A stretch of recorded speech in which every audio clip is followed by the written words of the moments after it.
Hey everybody, it's Chainsaw, and today I'm reviewing the brand new album from technical death metal slash thrash metal band Revocation, entitled Revocation. Yes, this is a self-titled release, and as you can already tell, I am using the computer, so I do not screw up song titles and band member names when I get to the band members and talking about their, basically their part on this album.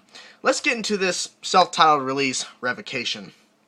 I discovered this band a few years ago randomly by just cycling through music videos, and I came across one of their music videos, and it was like just a hectic, crazy track, and I was just blown away by this band. I'm like, what is this? I've never heard of this band before. So I went on and discovered a bunch of their albums, and I really was just into their stuff. I love the EP they released last year. It was really interesting to listen to.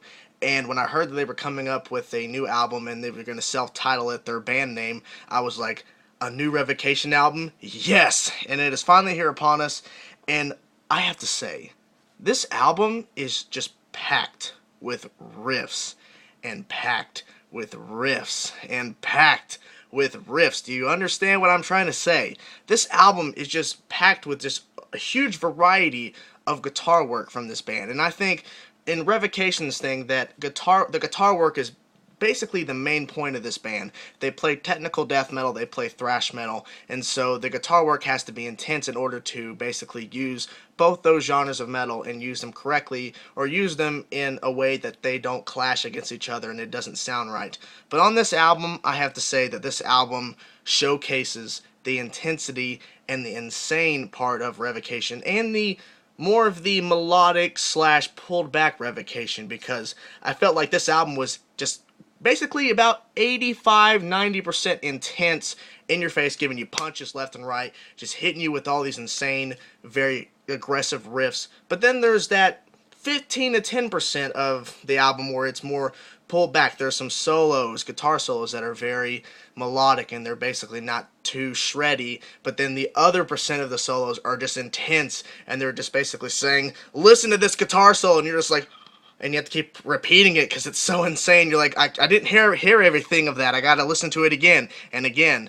But I enjoy both sides here because the intense side of Revocation and the melodic kind of pulled back Revocation, where it's not too intense but it's still heavy enough to where you're enjoying it, really do go together quite well, and that really makes this album stand out more, because I think if it was 100% intense, non-stop, just keeps on going, and there's no really slow down moments or basically parts where the song just breaks and we have a little breather, that I think it would be just too much, because this album is just jam-packed with so much stuff that if it was intense all 100% of the time, I wouldn't enjoy it as much as I do now.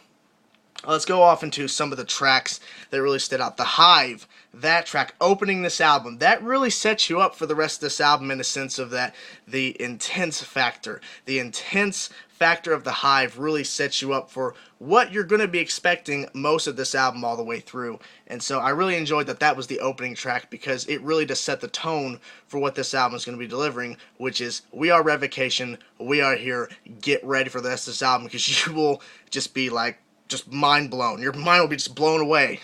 So get ready. And I think the Hive really set you up for that tone.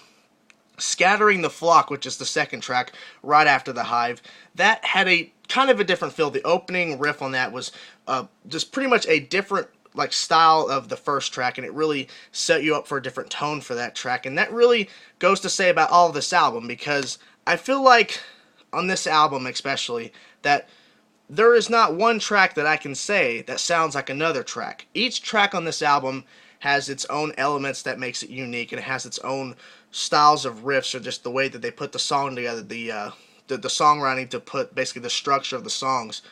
There's so many things going on in all these different songs that I can't say, okay, example, the Hive sounds like Scattering the Flock in this sense, but I can't really definitively say, what two songs sounded like, because, like I said, they all have these unique things that make them stand out, and I love that's there, because that really shows the style of this band, and it shows that the creativity of this band is that they can come up with a song that stands out among the rest of the album, and it's like each song does that. Each song stands out in its own unique way, whether it's the way that the opening riff started, or the way the solo was put together, or way that the structures of how the drums are being placed, or how they decide to throw in what sounds like a banjo, and you're like, banjo? Yes, on track number 7, Invidious. I'm pretty sure that's how you pronounce it. I could be wrong. But I was listening to this album, and I got to track number 7, Invidious. Like I said, hoping I'm saying it right. And not the very beginning, but about 20-something seconds in, I believe, what I hear sounds like a banjo. And I had to stop myself. I'm like, is this the same album? I went back and started the song over again and got to the part, what sounds like a banjo, and it sounded like ding-a-ling, ding-a-ling. Like the banjo sounds like it's being played by a guitar player, and it sounds like a guitar riff, and then they go off into the actual metal part. And it comes back later on in the song and kind of a faded in, but it's not really like, the forefront, the only thing's playing. But that banjo part threw me off, but it was really interesting to listen to because it wasn't like simplistic like chords. It was like, sounds like someone's trying to play like a riff on they're taking a riff from Revocation and throwing it on a banjo. It threw me off, but I felt that was a really cool thing to do because that really set the song apart. Like, all of a sudden you're hearing the first 6 tracks, nothing, intense thrash, intense melodic death metal, some solo work that's pretty cool, melodic, and all of a sudden we get to track 7, and then about 20 seconds in, bam, you get a banjo. So that totally changed the whole game up. So, and I do have to talk about one more song before we go off into the sound of this band, and then we'll be done with the review. Is that they covered on, I think it says, my source says it's the deluxe edition.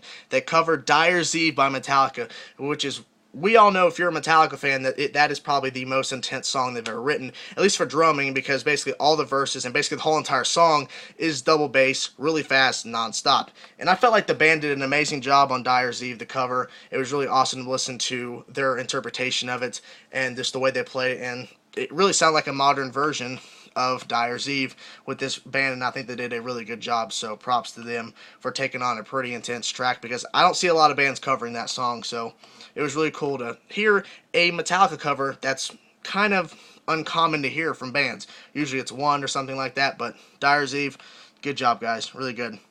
Let's go off into the sound of the band. So let's start off with, of course, Davidson on lead vocals and guitar. Let's go to his vocal work. His vocal work, whenever I hear him doing his vocal styles, usually in the sense of, like, people say it's yelling or basically just talking really loud, but in the sense of, I've heard a lot of bands do the type of vocal style that he does, and I don't enjoy it. Now, for some reason, I enjoy the way that he does his vocals, even though that I don't enjoy a lot of bands that do it. I enjoy his voice for some reason. It's really aggressive. It's just intense, and I just enjoy his interpretation of that vocal style. So I can't really brag about it, but I can't really like go, oh, it's so annoying. But I enjoy his vocal work, and I enjoy the lyrical content, and I can't really gripe about that. But it's really a unique thing to find a band, in my personal opinion, that has that vocal style that I actually like the vocalist for doing it, because 9 out of 10 times I don't enjoy his vocal style of the yelling, whatever, not growling, but yelling really loud, but it's kind of growling, but I like his vocal style, so I can't really gripe. His voice is really good on this album. So let's go over into his guitar work alongside with Dan on guitars as well. So, like I said earlier in this review about the guitars being the main forefront, the main thing to focus on, like I said, this album's packed with riffs. That's what it is. There's so much variety of, like, just thrash metal riffs, melodic death metal riffs, the combination of the both. The solo work is intense. The guitar solos are, I think, what makes this album just even so much better, because along the sides, the fact that the rhythm guitar sections and the rhythm guitar work and the riffs are tight and tense, and just the way that they took the guitar tone, which is so heavy, that they basically have this huge variety of rhythm work that it really makes this album stand out more. And then when you go to the guitar solo side, that the huge variety of the guitar solos, they have the non-stop shred, the non-stop melody, where it's like melodic work, where it's like, we're not trying to show off shredding. We're basically like, here's a rhythm riff. It's not that intense. We're going to throw more of a melodic solo over that to change it up,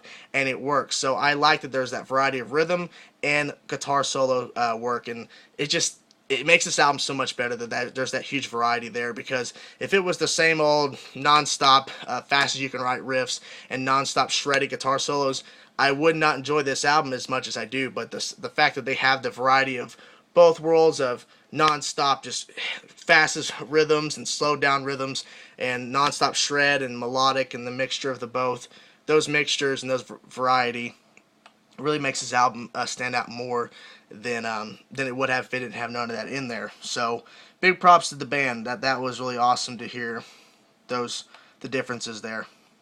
Let's go to the bass guitar, Brett. I think that's how you say his name. I'm pretty sure. The bass guitar was turned up in a sense. I could hear the bass guitar clearly being played in some sections. I can clearly hear when he's playing a different part than the rest of the band, and so I gotta give props to him for doing some really cool bass work. I will have to say that I wish his bass guitar was probably turned up a little bit more and maybe had a little more stuff to do on the album, but the fact is he does make up for the fact that he doesn't get a lot of play alone time, or a time where he's playing something that the guitars aren't. It's very obvious that he does play more stuff that's different than the guitar, so he can stand out more. So props to him for doing that.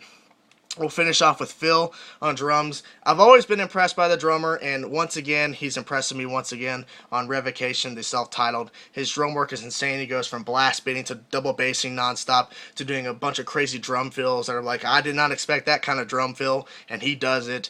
And just the drum sound is intense, it's heavy, it's basically what I've heard on previous albums, so I didn't expect a change in the drum sound, but I gotta give props to him because some amazing drum work to really make this album even more intense. When it gets to the more intense sections, he really makes the intenseness, if that's a word, to go even higher, to get it more intense. So overall, the sound of the band combined, they're tight. There's no loose ends that I can hear. They're basically just in your face, and they're aggressive, and they're just like, let's just keep pushing. Let's keep pushing the limits, and they keep pushing. And so the band sounds really good on this album, so big props to them once again.